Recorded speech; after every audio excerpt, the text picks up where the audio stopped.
नसीर साहब की नज़र एक बोली, खुली रह गई अख की बारी,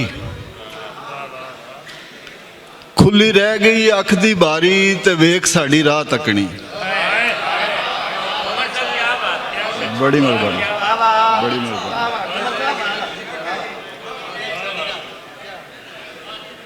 वे मैं पोए ते डुली मिश्री, लै जा मेरा रुग भर के। ओदी लै विच जद भी मैं गावां, मजाल है जे तान टुट जाए। बड़ी मेहरबानी। तवा मारिया मां ने मूदा ते रह गए असी तारे गिणदे।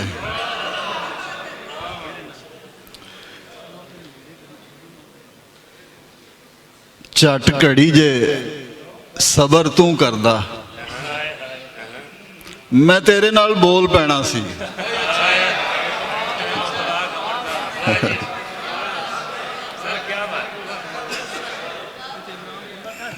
झट घड़ी जे सबर तू करदा, वे मैं रौ दी खीर पकावां,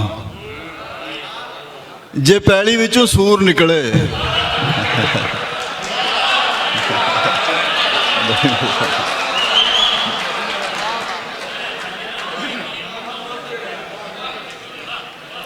यारी थल दियां रेतां वर्गी, यारी थल दियां रेतां वर्गी ते मुट्ठी विचों सारी गिर गई।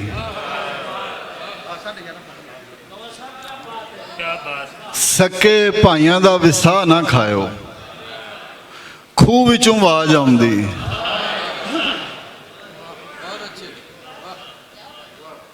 अज बाग दे नहीं फुल कुमलाए, तू फेरा नहीं मार सकिया। साड़ी होंद नू चटदी जावे, जर दी जुबान उतरी। उन्हां कलमां नू सच की फुरना, जेड़ियां ने हड्डी चख लई।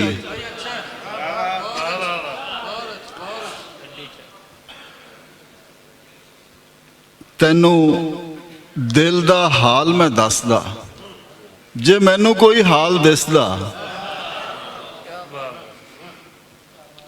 अखां बाल के बनेरे उत्ते रखियां ते अग लैन पिंड आ गया। भुख पांदी जदों घर विच भंगड़े ते रस्से सानू राह जापदे। होरे ओदी भुख मर जाए, तू रोटियां फ्रेम कर लै।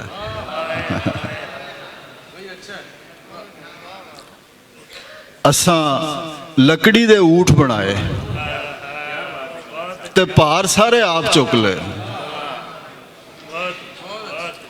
ते कहानी मुक गई बंदिया तेरी, जमदे ने साह लै लिया। बड़ी मेहरबानी।